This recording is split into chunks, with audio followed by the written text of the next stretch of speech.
우리는 잠언 16장으로 넘어왔습니다. 오늘 설교 제목을 지혜로운 인생 경영자 이렇게 잡았는데요. 인생이라는 말에다가 경영이라는 말을 이렇게 함께 붙여서 사용하게 되니까 어쩌면 조금 어울리지 않는 언어 조합처럼 그렇게 느껴지기도 합니다. 하지만 조직신학에서 하나님께서 이 세상을 다스리고 통치하는 것을 하나님의 경륜이라고 하는데요. 이 경륜이라는 말은 경제학에서 말하는 경영이라는 말과 사실은 동일한 그런 뜻을 가진 단어입니다. 최근에는 이제 플래너라고 하는 새로운 직업이 이제 많은 사람들에게 알려지고 있는데, 결혼하는 것부터 시작해서 집을 꾸미는 것, 이런 것을 이렇게 제안을 받고 상담을 받고 컨설팅을 받지 않습니까? 그래서 전문적인 조언과 상담을 해주는 전문적 플래너들에게 도움을 받기도 합니다.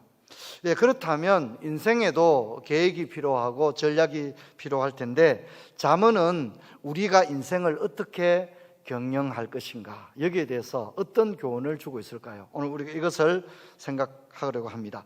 먼저 오늘 우리가 1절부터 9절을 읽었는데 자세히 보면 모두가 여호와로 시작을 하고 있습니다. 8절을 빼고는 모두가 여호와로 시작하기 때문에 이 1절부터 9절을 여호와 잠언이다 이렇게 부르고요. 근데 10절 보게 되면 왕이 나옵니다. 10절부터 15절까지는 모두가 왕으로 나오기 때문에 10절부터 15절은 또 왕의 잠언이다 이렇게 이름을 부릅니다. 그리고 1절과 9절은 모두가 결론입니다. 우리 같이 한번 읽어볼까요? 마음의 경영은 사람에게 있어도 말의 응답은 여호와께로부터 나오느니라. 9절, 사람이 마음으로 자기의 길을 계획할지라도 그의 걸음을 인도하시는 이는 오직 여호와시니라. 펜 있는 분은 1절은 마음을 강조하고 있고요, 9절은 걸음, 발걸음 있죠? 걸음을 강조하고 있습니다. 지난주에 말씀드렸듯이 잠언은 눈에 보이는 게 결코 전부가 아니다, 이런 맥락을 가지고 있는데, 우리가 14장에 살펴봤던 잠언이 16장에도 똑같이 한 번 더 나오고 있습니다. 14장 12절 보면 어떤 길은 사람의 보기에 바르나 필경은 사망의 길이다 했는데, 똑같은 잠언이 16장 25절에도 한 번 더 나오고 있는 것을 볼 수 있습니다. 이 모든 것이, 이 잠언은 눈에 보이는 것이 결코 전부는 아니다, 이런 것을 이야기해 주고 있습니다. 자, 여러분, 오늘 이제 우리가 1절부터 9절 여호와 잠언을 살펴볼 텐데, 이 내용은 아주 간단합니다. 인생의 키를 사람이 이렇게 쥐고 있는 것처럼 보이지만 최종 결정권자는 하나님이다 하는 것이 이제 오늘 결론입니다. 자, 우리가 16장 1절 아까도 읽었지만 한 번 더 같이 읽겠습니다. 마음의 경영은 사람에게 있어도 말의 응답은 여호와께로부터 나느니라. 그래서 이 1절의 결론을요 2절부터 4절까지가 설명해 주고 있습니다. 아시겠죠? 그리고 9절도 결론이라고 그랬죠. 9절의 결론을 5절부터 7절이 뒷받침을 해주고 있다. 여러분, 그렇게 이해를 하면 되겠습니다. 자, 인생을 살아가면서 사람들은 경영을 하죠. 이것을 사람의 경영이라고 하고, 그런데 하나님도 이 땅을 다스리고 통치하기 때문에 하나님도 이 땅을 경영하시는 겁니다. 그래서 1절부터 9절을 보면 사람의 경영과 하나님의 경영이 비교적으로 나오고 있습니다. 그런데 2절을 보면 악인들은 자기 보기에는 자기가 깨끗해 보인다는 거죠. 그런데 하나님은 심령을 보신다. 이게 사람의 경영과 하나님의 경영의 차이점입니다. 5절을 보면 악한 자들이 손을 잡습니다. 악한 자들끼리 서로 손을 잡습니다. 우리가 이제 그런 얘기 하죠. 야, 김 사장만 마음을 돌이키면 이번 일은 성사가 될 것 같다. 이런 얘기를 하는 거예요. 근데 이건 사람들 얘기예요. 악인들끼리 손을 잡고 합의를 보고 합의각서를 쓴다고 그래도 끝난 게 아니에요. 하나님은 반드시 공의를 드러내셔서 어떻게 해요? 벌을 면하지 못할 것이다. 하나님은 하나님의 살아계심을 반드시 나타내겠다. 사람들끼리는 다 끝났어요. 그죠? 피차 손을 잡았으니까 끝났잖아요. 그죠? 끝난 게 아니라는 거예요. 끝난 게 아니에요. 하나님은 반드시 정의를 이루시리라. 정의를 이룬다는 말은 뭡니까? 반드시 악인을 벌하겠다. 그래서 뭡니까? 벌을 면치 못할 것이다. 이렇게 이야기를 하고 있습니다.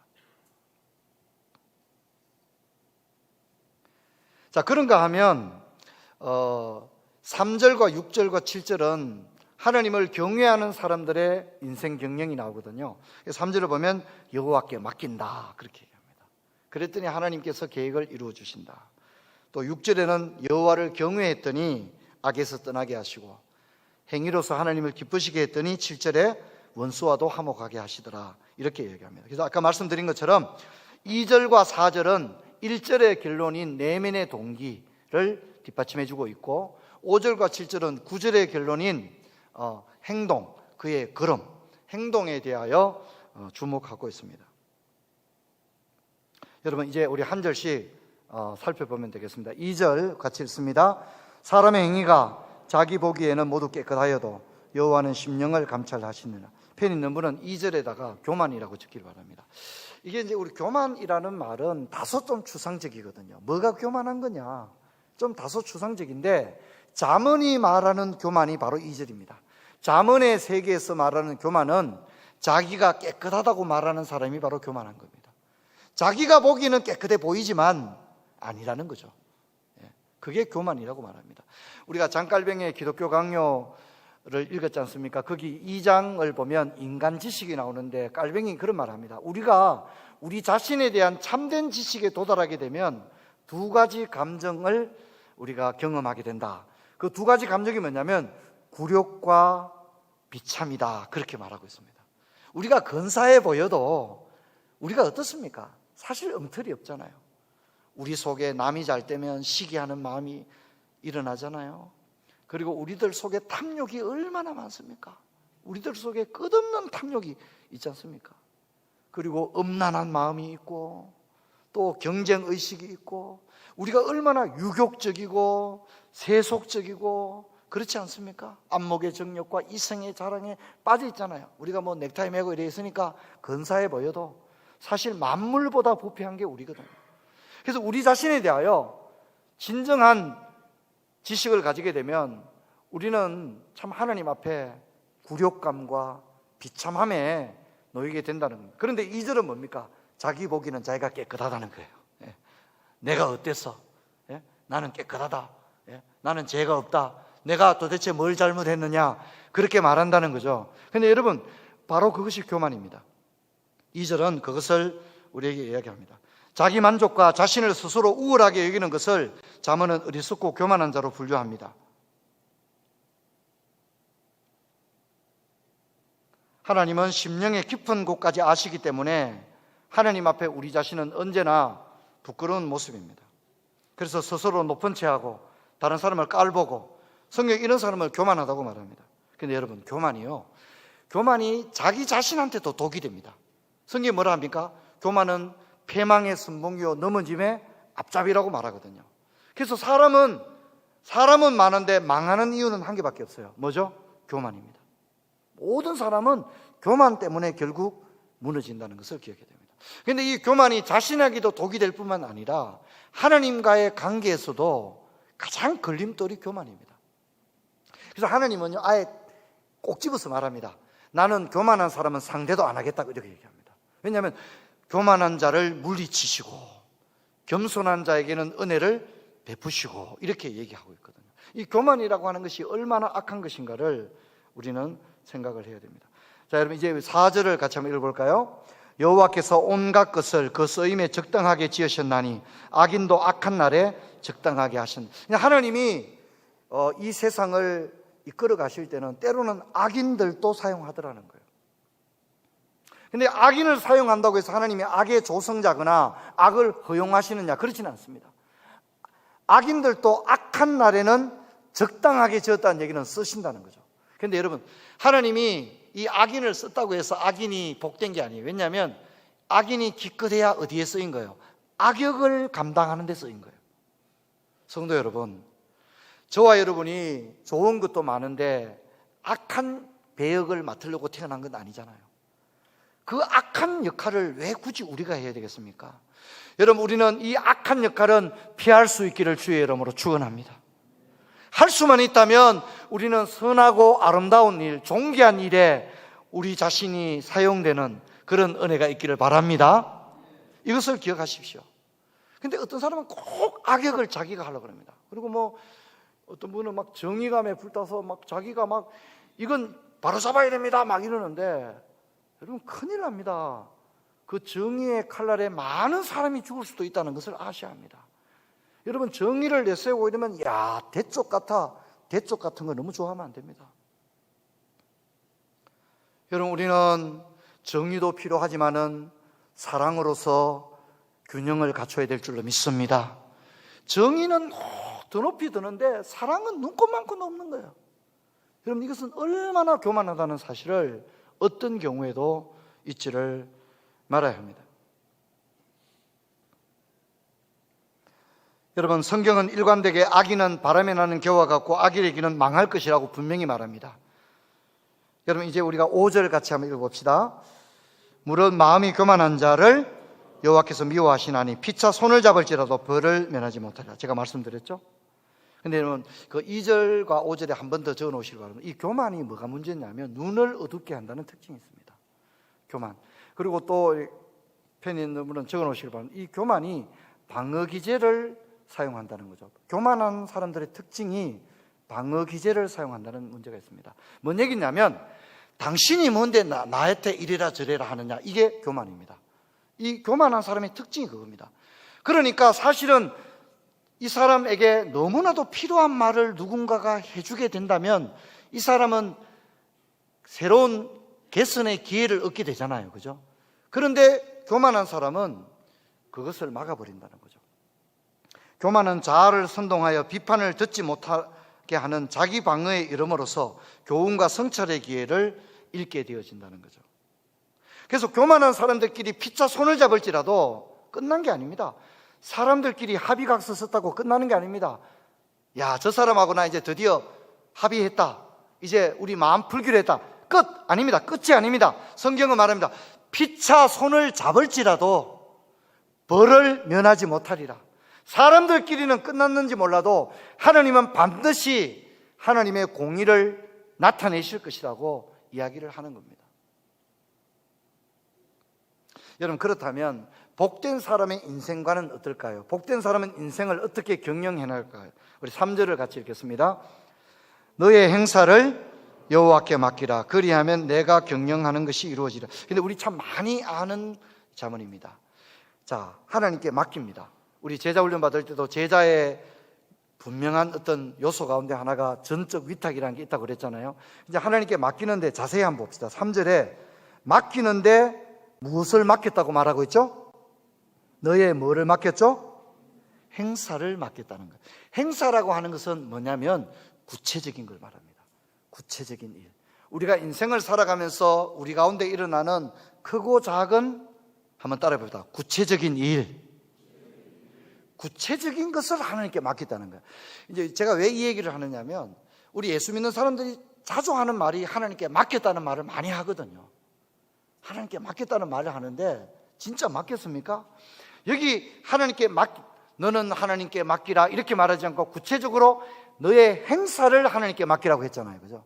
그것은 뭐냐면 맡긴다는 것이 굉장히 구체적이어야 한다는 겁니다. 우리가 인생을 살아가면서 있는 직장에서의 일들, 또 사업장에서의 일들, 집안의 대소사의 일들, 재정을 관리하는 일들, 많은 일들이 있습니다. 그런 일들이 행사입니다. 구체적인 일이죠. 그런 것들을 주님께 맡겨라, 그렇게 이야기합니다. 자, 그런데 대꾸를 보게 되면 너의 행사를 맡겨라, 그러면 너의 행사가 이루어지리라, 그렇게 하지 않아요. 대꾸가 좀 독특합니다. 맡긴 것은 우리들의 행사를 하나님께 맡겼는데 이루는 것은 무엇이 이루어졌다고 말합니까? 너의 경영하는 것이 이루어졌다라고 말하고 있습니다. 경영하는 것이 이룬다는 말은 뭐냐면 경영은 꿈, 비전, 인생의 어떤 큰 마스터 플랜, 이런 뜻을 가지고 있습니다. 그러니까 행사가 큰 개념입니까? 경영이 큰 개념입니까? 경영이 큰 개념입니다. 인생을 살아가면서 크고 작은 일이 생길 때마다 주님께 맡겼더니 시간이 지나서 마치 퍼즐이 탁 맞춰주듯이 하나님께서 내 인생의 큰 비전을 어떻게 주셨다고요? 이루어 주셨다. 할렐루야. 그렇게 이야기하고 있습니다. 저는 이 잠언이 참 너무 귀한 것 같아요. 우리가 이미 잘 알고 있는 잠언이지만 이 잠언을 저와 여러분의 인생 잠언으로 삼기를 주의 이름으로 축원합니다. 많은 사람들이 자신의 경영하는 것을 이루기를 원합니다. 누구나 다 인생의 꿈이 있잖아요. 그렇죠? 내 인생에 꼭 이루기를 원하는 그런 큰 마스터 플랜이 있는데 이게 어떻게 이루느냐? 크고 작은 일들을 늘 주님께 맡기고 그렇게 살아오다 보니까 어느 순간에 보니까 어떻게 해요? 큰 그림이 다 완성이 되어 있더라. 그렇게 이야기를 하고 있습니다. 여러분, 어떻습니까? 계획을 세우는 것은 잘못된 겁니까? 아닙니다. 꿈을 꾸고 계획을 세우는 것은 우리들에게 허락되어진 일이고 좋은 일입니다. 근데 어때요? 우리가 어떤 계획을 세우면 그 계획을 누가 주관하고 싶은 마음이 자꾸 생기는 거죠? 계획을 우리가 어떻게 세워놓고 나면 그 계획을 누가 주관하고 싶은 거예요? 나 자신이 주관하고 싶은 마음이 자꾸 생깁니다. 그래서 우리가 그런 얘기 하죠. 다른 일은 몰라도 이 일은 내가 알아서 하겠다. 막 그렇게 하고 내 손으로 이것을 이루어 놓겠다. 이런 얘기들을 우리가 할 때가 사실 많지 않습니까? 그런데 이 지혜로운 사람의 인생 경영을 보게 되면 이 사람은 오히려 자신의 인생에 일어나는 크고 작은 일들을 주님께 맡기더라. 계획은 자기가 세웠는데 그것을 뭐요? 일은 주님께 맡기더라. 근데 이 사람이 왜 주님께 맡겼을까요? 이유가 있습니다. 그것은 주님이 나보다 더 많이 아시기 때문인 줄로 믿습니다. 많이 아실 뿐만 아니라 그분은 또한 완전하게 아시는 줄 믿습니다. 나에 대하여 모르는 것이 없는 줄로 믿습니다. 또한 그분은 알고만 계실 뿐만 아니라 내 인생에 개입하셔서 내가 기도하는 것보다 넘치게 주시고 또한 그분은 또한 능치 못함이 없는 줄로 믿습니다. 심지어 악을 바꾸어서 선으로 바꾸어 주는 줄로 믿습니다. 그렇기 때문에 주님께 맡기는 거예요. 뿐만 아니라 그분은 너무너무 나를 사랑합니다. 그래서 독생자 예수님을 우리를 위해 내어주시고 독생자 예수님은 우리를 위해 자신의 모든 것을 아낌없이 주었습니다. 그래서 지혜로운 자는 인생을 경영할 때에 여호와를 경외하고 주님께 모든 것을 맡기는 것입니다. 나 자신에게도 경험도 있고 지식도 있지만 더 크신 주님이 계시기에 겸손히 내 뜻을 내려놓고 주님께 맡기는데, 여러분 이 16장 9절에 제가 걸음이라는 단어가 중요하다고 그랬죠. 이 걸음이라는 단어가 굉장히 중요해요. 여기 걸음이라는 것은 우리가 인생의 길을 걷다 보면 때로는 생각지도 않는 길을 걸어갈 때가 많아요. 때로는 외로운 길을 걸어가야 되고 실패의 길을 걸어가야 되고 사망의 골짜기를 걸어가야 되고, 그런데 뭡니까? 중요한 것은 이 걸음을 걸어갈 때 누가 이 걸음을 인도하시더라고요? 여호와께서 인도하시는 줄로 믿습니다. 그래서 우리가 살다 보면 꼭 좋은 일만 있는 게 아니에요. 생각지도 않는 일이 일어납니다. 진짜 잠을 잘 수 없는 일이 일어납니다. 너무 고통스러운 일도 우리 가운데 일어납니다. 그런데 여러분 어땠습니까? 중요한 것은 주님이 인도하고 계신 줄로 믿습니다. 이 확신을 우리가 가져야 합니다. 자, 이제 우리가 잠언집 일을 할 때도 주님께 맡겨라는 것을 우리가 다룬 적이 있어요. 이것이 잠언에서는 가장 기초가 되는 얘기예요. 자, 우리가 잠언 3장을 한번 가볼까요? 잠언 3장 5절과 6절, 우리 잠언 3장 5절과 6절 같이 읽습니다. 너는 마음을 다하여 여호와를 신뢰하고 내 명철을 의지하지 말라. 너는 범사에 그를 인정하라. 그리하면 내 길을 지도하라. 여기 범사가 행사하고 똑같은 말입니다. 아시겠죠? 범사라는 말은 everything, 모든 것, 그죠? 행사도 뭡니까? 내 인생을 살아가면서 일어나는 크고 작은 모든 일, 이런 것들을 그때그때마다 주님께 맡겨라. 범사의 그를 인정하라. 너의 행사를 맡기라. 이렇게 이야기를 하고 있습니다. 그러면 하나님이 다 알아서 해주겠다. 내 길을 지도하겠다. 너의 경영하는 것을 이루리라. 그렇게 얘기해요. 여러분 어떻습니까? 여러분 이보다 더 든든한 말씀이 없는 줄로 믿습니다. 이보다 우리를 마음을 든든하게 해주는 게 어디 있습니까? 내가 그거 붙들고 밤새도록 2시, 3시까지 잠도 못 자고 김 사장, 박 사장한테 전화해봤자 아무 소용없습니다. 주님께 모든 걸 맡기고 나가기 바랍니다. 근데 이제 여기 또 하나의 오해가 있습니다. 우리가 주님께 맡긴다 그러니까 맡긴다는 말을 하도 많이 쓰니까요. 근데 여러분, 우리가 맡긴다는 말은 뭐냐면, 주님께 맡긴다는 말은 뭐냐면 내 마음대로 하지 아니하고 성경 말씀대로 하겠다는 것을 의미하는 겁니다. 우리가 주님께 맡긴다 그래 놓고 내 고집대로 하면 맡긴 게 아니에요. 내 마음대로 한 거지. 우리가 적어도 주님께 위탁한다는 뜻은 성경에 뭐라고 말하고 있느냐, 하나님 말씀대로 하는 것이 위탁하는 것임을 잊지를 말아야 됩니다. 이제 끝나갑니다. 자, 여러분, 이제 우리가 16장 6절과 7절을 같이 한번 읽어보겠습니다. 인자와 진리로 인하여 제약이 속하게 되고 여호와를 경외함으로 말미암아 악에서 떠나게 되느니라. 사람의 행위가 여호와를 기쁘시게 하면 그 사람의 원수라도 그와 더불어 화목하게 하시느니라. 자, 6절을 보니까 여호와를 경외한다는 말이 나오죠. 이게 지혜로운 인생을 사는 사람의 인생 경영법입니다. 여호와를 경외하는 것. 근데 이제 7절은 여호와를 기쁘게 한다. 이것도 여호와를 경외하는 말하고 똑같아요. 근데 7절은 매우 구체적이에요. 7절에 보니까 여호와를 기쁘시게 하면 했는데 무엇으로 여호와를 기쁘게 한다고 그랬죠? 행동으로 그렇게 하는 거예요. 행동으로 여호와를 말로 여호와를 기쁘게 하는 게 아니라 행동으로 여호와를 기쁘게 하는 것. 이것이 모두 여호와를 경외하는 건데요. 자, 이렇게 하면 하나님이 어떤 복을 주시느냐, 보상을 주시느냐. 6절을 보면 하나님과의 관계가 좋아지는 거예요. 그래서 여호와를 경외하면 하나님과의 관계가 좋아지는데 하나님이 죄를 용서해 주시니까 죄를 용서받게 되고 악에서 떠나게 되더라. 그렇죠. 죄를 용서받고 악에서 떠나게 되면 하나님의 관계가 온전해집니다. 자, 7절. 7절은 사람들과의 관계가 좋아진다고 말합니다.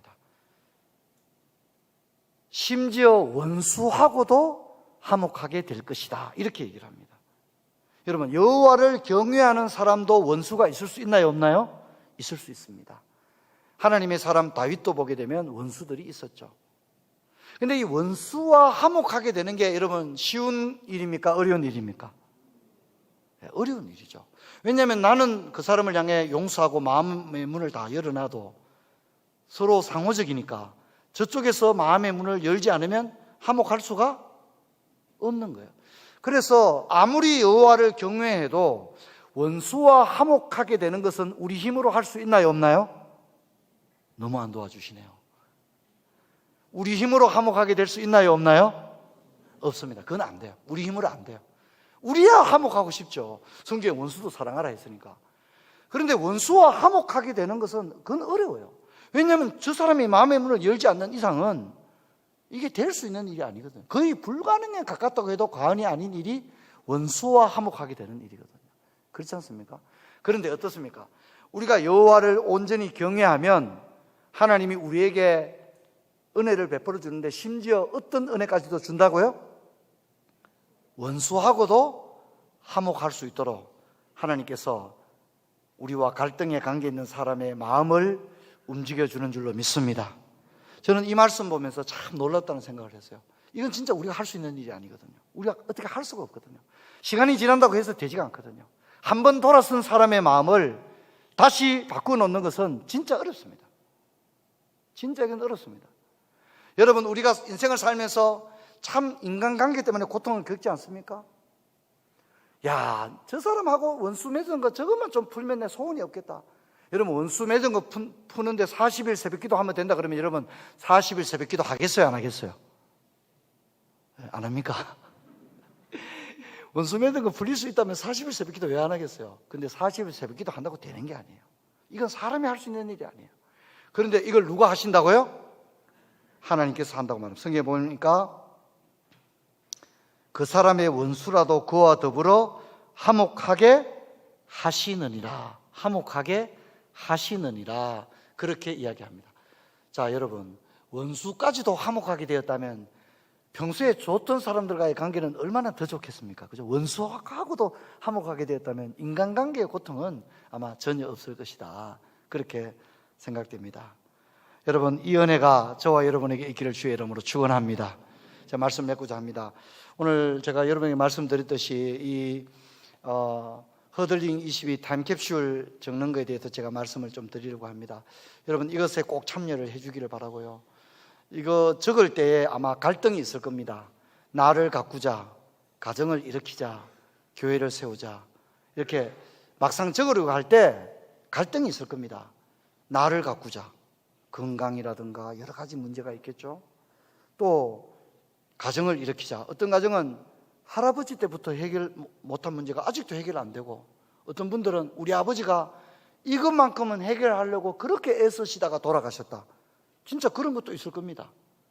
근데 우리가 정작에 이걸 적으려고 그러면 우리 마음에 갈등이 있을 수 있습니다. 야, 이거 적으라 그러는데 적기는 적어도 이거 되겠나? 이게 되겠나? 2022년 우리 경상도 말로 아이고 2022년도까지는 택도 없다. 우리가 아마 그런 마음의 생각들이 다양하게 있을 가능성이 있다고 생각합니다. 성도 여러분, 저는 여러분에게 건면하기를 원합니다. 여러분, 이거 적는 거 뭐 아무도 볼 필요 없는 일이고, 또 여러분이 제출하시면 공개되는 게 아니니까. 근데 저는 이런 생각합니다. 여러분, 우리 교회가 허들링 22 구호도 외치고 하나님께 준비해 가고 있는데, 이거 적을 때 하나님께서 이걸 적는 것을 보고 계시고 여기 적힌 내용도 주님이 알고 계실 줄로 믿습니다. 그래서 제가 여러분에게 도전하기를 원하고 부탁하는 것은, 이걸 적을 때만은 적어도 우리가 겨자씨만한 믿음일지라도 믿음으로 적을 수 있기를 주의 이름으로 축원합니다. 할렐루야. 안 될 거야. 내 손에서 자르지 마시고요. 이해되겠죠? 이건 적어봤자 안 될 거야. 이거 어떻게 3년 안에 될 문제면 벌써 됐지. 그런 얘기 하지 마시고요. 여러분, 우리에게 꿈을 주셨다면 그 꿈을 여기에 적을 수 있기를 주의 이름으로 축원합니다. 정말 말도 안 되는 꿈이어도 이거 안 될 거야, 그렇게 얘기하지 마시고, 여러분, 하나님이 주신 마음의 꿈, 나를 향한, 우리 가정을 향한, 또 우리 신앙생활과 우리 교회를 향한 그런 꿈이 있다면, 주님이 주신 마음이 있다면 믿음으로 이것을 적기를 주의 이름으로 부탁합니다. 여러분, 사람은 할 수 없지만 하나님은 능치 못함이 없는 줄로 믿습니다. 이걸 꼭 적기를 바랍니다. 기도 제목도 적으시고, 어린 아이들도 다 적으십시오. 감난제도 2022년도에는 도서관 정원에 막 잔디밭에 뛰댕길 겁니다. 그때쯤 되면. 그러니까 어린 아이들도 다 뱃속에 있는 아이들도 태명을 적으세요. 예, 아이의 이 꿈을, 그죠? 다 적으시고, 예, 가족들이 한 장에 다 같이 적어도 되고 따로따로 한 장씩 적어도 됩니다. 예, 예. 그래서 우리가 이것을 내어서 할 텐데, 성도 여러분, 2022년도 3년 어간을 여러분 우리 인생에 있어서 참으로 복된 시간들로 삼아가기를 주의 이름으로 축원합니다. 이 3년 동안에 정말 상상도 할 수 없는 일들이 여러분의 가정과 직장과 자녀들에게 일어나기를 주의 이름으로 축원합니다. 우리는 열망을 가지기를 바랍니다. 나 이거 안 할 거야. 아이고, 나는 초등학교 때부터 적어내라 하는 게 질색이더라. 이렇게. 그래 하지 마시고, 여러분, 이번 일은 꼭 참여하기를 제가 부탁을 드립니다. 오늘 오후쯤에 성도들 전체 카톡을 통해서 이 워드 이제 문서로도 작성해서 낼 수 있도록 다 파일도 다 보낼 계획입니다. 중요한 것은 모두가 참여하는 것입니다. 모두가 참여하는 것입니다. 그래서 도서관에 이제 날짜 카운트다운이 이제 들어가게 됩니다. 2022년도까지 날짜를 한 1000일 정도에 거의 가깝겠죠, 그죠? 3년이면. 그래서 날짜가 카운트 될 수 있도록. 그래서 우리가 도서관을 아이들과 함께 오고 갈 때마다 3년까지 며칠이 남았구나, 이렇게 바라보면서 저와 여러분의 인생을 2022년도에는 더 아름다운 인생으로 가꾸어 나가는 복된 은혜가 있기를 주의 이름으로 축원합니다. 근데 우리가 이 인생을 경영할 때 오늘 배웠죠. 여호와께 모든 걸 맡기고 여호와를 경외하는 것을 우리의 인생 경영 철학으로 삼는 그런 복된 은혜가 있기를 주의 이름으로 축원합니다. 자리에서 일어나겠습니다. 하나님 감사합니다. 오늘 잠언의 말씀을 통해서 우리가 인생을 살아가면서 어떻게 우리의 인생을 경영할 것인가를 살펴봤습니다. 특별히 우리 교회가 나를 가꾸자, 가정을 일으키자, 교회를 세우자 하는 구호를 가지고 2022년도까지를 3년을 열을 시간을 정하고 달려가고자 하오는데, 이 기간 동안에 참으로 놀라운 하나님의 폭포수 같은 은혜가 임하게 하여 주시옵소서. 우리가 이 기간에 믿음으로써 달려가는 성도들 다 되게 하여 주옵소서. 주 예수 그리스도 이름으로 기도하옵나이다. 아멘.